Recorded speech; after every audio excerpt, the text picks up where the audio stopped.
Hello and welcome. You're tuned into Market Fatafat on ET Now. I'm Shrishti Sharma and with me as always is Cheryl D'Souza. And viewers, this is the show where we highlight all the counters that are buzzing either on the back of the news flow or on the back of the technicals. So let's get started. But before that, let's have a look at what the markets are up to. So an all-time high level for the Nifty 50 coming in as of today, Cheryl. But the Bank Nifty is actually down and off the day's highest point, but nevertheless still holding on to the gains. Absolutely, Shrishti. If you look at the markets and in fact the way how the markets are progressing, yes, we did hit a record intraday high. That is at around 1140 or so. From there on, now we've actually lost steam. We have given up almost 1% on the benchmark indices from the day's highest point. If you look at Nifty Bank right now, it has actually slipped in the negative territory, given up all of its morning gains. So that is the way how the benchmark indices are looking like. And also the advance decline ratio, very key to note is that now it has almost come neck to neck when you look at the advance decline ratio. At one point in time, you only had two losers on the Nifty, and now the entire scenario has actually changed with Eicher Motors taking the lead, with HDFC Bank once again falling 1% or so. HDFC Life also is weak, while BPCL, Power Grid, Adani Ports are some of the gainers in today's trading session. So that's the way how the markets are looking like at this point in time, and substantially off the day's high, Shrishti. Okay, but with this, let's move on and let's connect with our researcher as well as our technical expert for today. We are being joined by Swati Ananda Hotkar, AVP at Nirmal Bank, as well as on the research side, we are being joined by Lisa. So let's get started. And the first counter that we wish to highlight is Tata Motors, the stock which is at an all-time high levels for itself. And if we look at the focus area for Tata Motors, it's the earnings today. Earnings are due today, where we are expecting a good set of numbers by the company on the back of the JLR push, which is actually up 4% on a quarter-on-quarter basis. The JLR volumes have been supported, but it was a kind of a mixed bag for the India business, because India passenger vehicle volumes were flat. The commercial vehicle volumes for India were actually down on a quarter-on-quarter basis. But if we look at the numbers, then indeed we are expecting a decent set of numbers from Tata Motors. Like I told you, the JLR push will be the key factor for TAMO earnings. If we talk about the consolidated margins, that's expected at 13.3%. While the JLR EBIT margin is expected at 7.4%, and that will be a jump on a sequential basis of 10 basis points. If we talk about the India business, then performance is expected to be better, but the key to watch will be the margins in both the fronts. But we'll also have our eyes on JLR cash flow for the Q3, because the recent update that the company gave in, it was surprising to know that the cash flow generation for the Q3 or the expectation there wasn't shared by the company. So this number we'll be keenly tracking, as well as the JLR EBIT margin. So all eyes on Tata Motors, still holding on to the gains of 0.5%.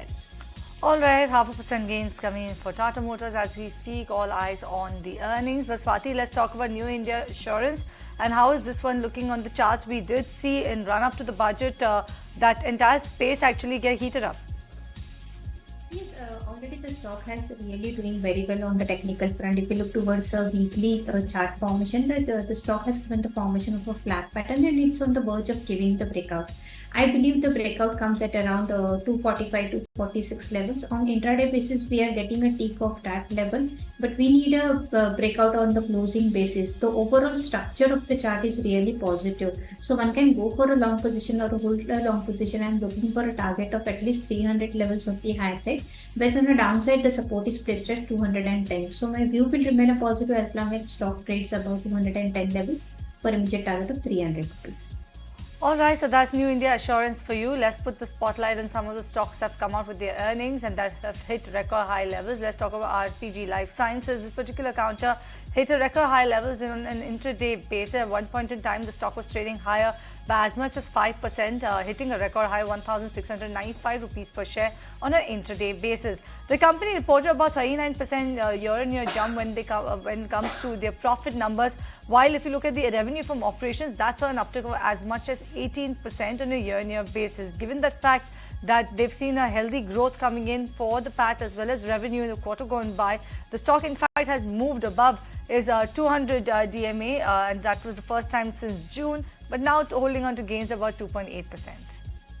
All right, but moving on then, and Swati, talk to us about Aditya Birla Fashion. The stock was also a mover in the recent past, but how is it looking technically? Yes, Aditya Birla Fashion really looks good positive on the weekly as well as on the monthly charts. I believe the overall, despite the rounding bottom formations on the weekly and the monthly chart, currently the stock is trading at 249 levels. The stock has a potential to reach up to at least 270 to 280 levels on the higher side. So one can go for a long position in this particular counter because we are witnessing that the stock is taking very strong support of a weekly averages, and again we are witnessing some upward tick. Whereas on a downside, 220 will act as a very crucial support level. So as long as it's placed above that level, the view will remain positive for immediate target of 280. All right, so that's the take coming in on ABFRL. Lisa, let's talk about RITES. This one also came out with its earnings post-market as yesterday, isn't it?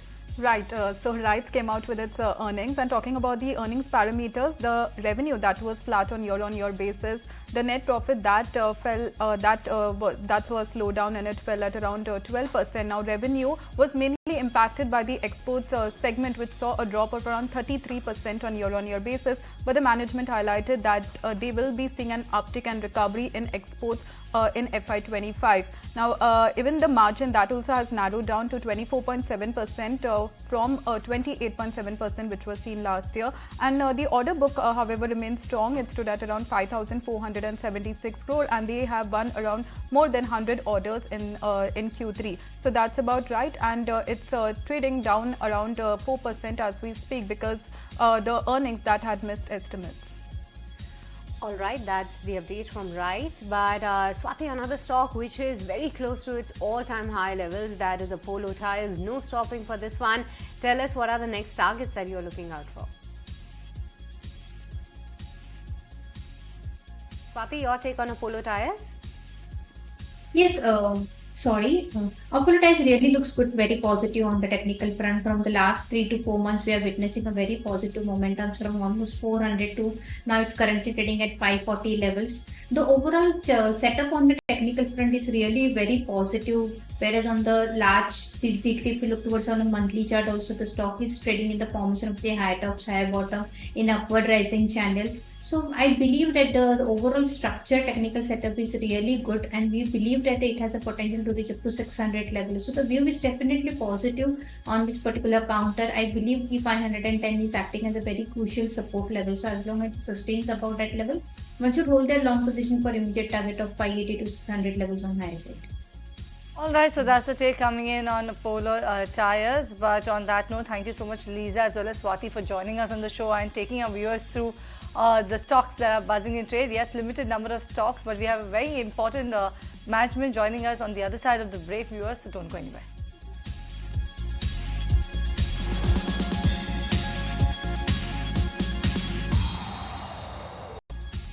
Welcome back to Market Fatafat, and let's focus to Jana Small Finance Bank, which is all set to hit the IPO market. Let's go across and listen in to that interesting conversation that my colleague Ajay had with Ajay Kanwal, who is the MD and CEO of Jana Small Finance, on their IPO proceeds and the company's growth outlook. IPO size, which is a primary issue, is 462 crores. The offer for sale is about 26 lakh shares. So the price band is 393 to 414. So if you take a sum and substance of both OFS and the primary, which is 462 crores, it'll be around between 550 to 575 crore range. That's the total size of the issue. As you can expect, the primary capital that we're raising will go entirely towards funding our future growth. As of September, our CET1, or rather our total capital adequacy was 17.5, and that will go to early 20s, so to say about a 21 to 23% range after we add the total capital. Right. Ajay, let's understand the overall proposition. Much of your details are already there in the RHP, but from the management, I'd like to understand more of the story of Jana Small Finance Bank and the proposition than, the fine numbers, we can all refer to them. How is the business model differentiated? And, yes, large part of India is still unbanked, but in the, the urban centers, at least competition is also too high now for deposits as well. So how have you engineered your business model of Jana?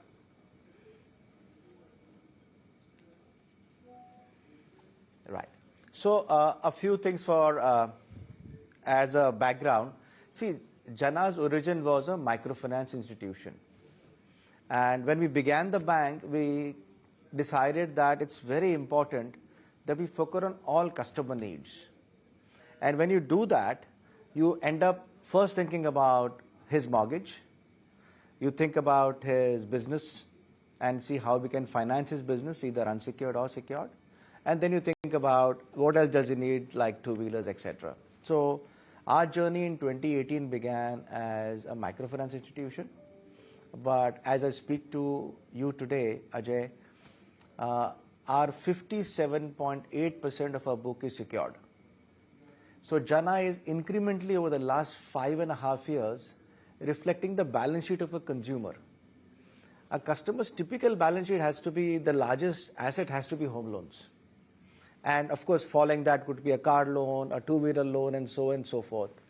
So few things about Jana and the transition. Number one, we decided that we will become the customer's bank of first choice. When he wants something, he should come to us. We should make sure that our customers should get everything from us as much as possible, because nobody likes to go to 6 different banks with 6 different KYCs, with 6 different repayment ideas. You really want to concentrate in one place. So that was our origin. And of course, we wanted to make sure that as a bank, we should be diversified and resilient, which is why we moved to secured. And naturally secured because the customer's need was secured. Now, to your question, Ajay, saying how do you compete? Listen, our focus is very simple. We are an affordable housing space. My average ticket size of my home loan is about 12 lakh rupees. When I do small business finance, typically against property, it's about 10 lakh rupees. So I'm serving in my focus the middle end of India. And there is huge opportunity here because clearly the amount of penetration of credit is not high. I mean, if you just take mortgage as a percentage of GDP, India is about 11%. That is at the lower end. You compare it to a US at 52 or a China at 18, there is still a long way to go.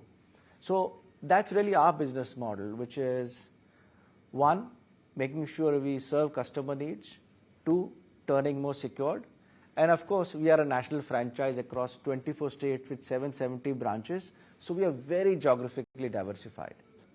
I know I gave a bit of a long answer, Ajay, but please, things I've missed in between, happy to answer. No, fair point. We need to understand the model, so it's important. I want to scratch that point of middle India a little more. We've seen this government has also taken initiatives for serving the middle India better in terms of tailwinds are there in sector. Yesterday too, our finance minister did speak about housing for middle class. I want to understand how structural does this opportunity look for you going forward? Does it have long tailwinds? And also that idea of higher share of wallet of your customer. You're not going behind the volume or the number of customers, rather you would go with a moderate growth towards customer acquisition, but would like to have a larger share of wallet of that customer. How do you integrate the two? Correct. So I think the first answer, the second one is the easier answer. So Ajay, whether you are a customer who is very rich or you are a customer who doesn't have too much money, your bias always is to go to a single place and finish all your activities, right? So our first bias is that, listen, I rather have happy customer than have too many customers. And what will make my customer happy? I think in today's world, as long as he gets everything under one roof, we give him in a very digital manner, our products are very competitive, and very importantly, service is high standard, then I think customers will be happy. And I think customers are happy, the bank will grow always. We don't have a growth problem. So I think that's the first piece. And thankfully, if you ask me like 30 years back, would I do middle India heavy banking? I would worry about cost of serve. But today we are so digitized that cost of service is very small. Cost of servicing is small. Everything, a lot of it is self-directed. Everything is available so easy on a mobile app that you really don't have to worry about cost of servicing or cost of acquisition also now. So which is why I think our model is very simple. The other thing I said is we should reflect a customer's balance sheet. I don't think so. On an average, customer balance sheet is 60 to 70% unsecured. It has to be 70 to 80% secured. And over time, I think that is where the bank will have really its foundation. Now, middle end of India. I mean, how should I say it? Yeah. So very simple. We have seen a lot of businesses. There's a small business in Chennai, and you know what businessmen do, and these are not very structured, and these are small businesses. Moment they get an order, they go and take a personal loan. Now, what happens when you take a small personal loan is you're paying over 2 months, your interest rates are high, you get the next order, you take the next personal loan, and so on and so forth, right? So you tend to finance your business through a series of short-term loans with high repayment and high interest. Our job really is to meet this customer and say, listen, you need to take a 5-year loan to things that you need to really invest in, and here is an overdraft for you. Overdraft will save you interest. Whenever you need, you can draw it down. Otherwise, you pay it back and life will be simple. See, the idea really is we can actually democratize credit in a serious way because all this through digital is very easily available. And the biggest challenge is financial education and having right risk models to reach these customers. As long as you use those two, I think for us, growth is not a problem. And I would say, Ajay, two points on that. Growth is not problem because of size, but also our economy is doing so wonderfully well. So I think if you add up the two, I think the bank should continue growing well. All right, so that's the management of Jana Small Finance Bank, which is going ahead with its IPO. But on that note, we are totally out of time on this edition of Market Fatafat. It's a goodbye from Shrishti, myself, and the team that put the show together. But stay tuned, tracking trends coming up next.